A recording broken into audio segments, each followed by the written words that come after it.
where does God approve of that? You're making it seem as if God commanded that. You don't know what you're talking about. Hi, Brooks. As you like to say, let's add some context. All right, let's hear it. In Judges 20:23, the Israelites ask God if they are to fight the Benjamites. He says, yeah, go up against them.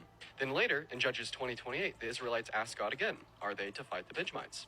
And God says, go tomorrow, I'll put them in your hands. You're committing the fallacy known as shifting the goalpost. You start with Ephesians 21, and then you move to Judges 21, and then you move to Judges 20. Remember what you originally claimed. Ephesians 21, God approves of the rape, abduction, and murder of nearby cities. And your proof of this was Judges 21:11 and 20 through 23. But as I pointed out, the congregation sent and commanded them. And the elders of the congregation said, and everyone did what was right in his own eyes, not God. You completely ignored my response. But now I'll entertain your shifting to Judges 20. If you look earlier in Judges 20, you see this conflict started because they investigated the horrific crimes of Gibeah. They wanted to seek justice. They wanted to purge evil from Israel. So what's the issue? I don't see how it's unjustified. And like I've mentioned in my response before, God is the gift giver of life. There's no issue for him to stop. Of that, according to your faith, God's all-knowing.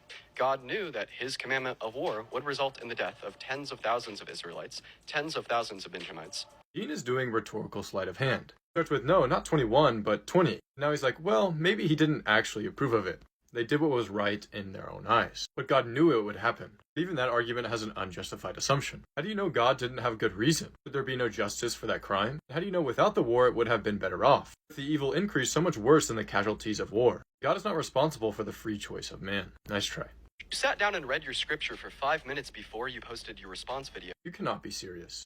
You got me, Mr. Ephesians 21. Would like to hide behind your phone screen and post your scripted, pre-recorded debate videos. You have a very bizarre conception of debating. The strength of your position isn't determined by how fast you can respond. Actually, it's more analytic to take some time to think about their response and your response to get to the truth. Philosophers have never debated, but they have some of the best arguments I've ever read. If it's about the truth and not your ego, then why don't you make a video refuting my arguments? Anyways, the main reason I don't do live debates is that I've seen that it is not as effective. I've noticed I can reach and help so many more people by making videos. I care about Christ, truth, and people, not people's opinion of me.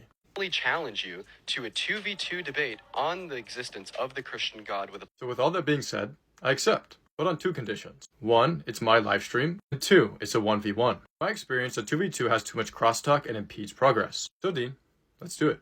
Shoot me a DM on IG. God bless.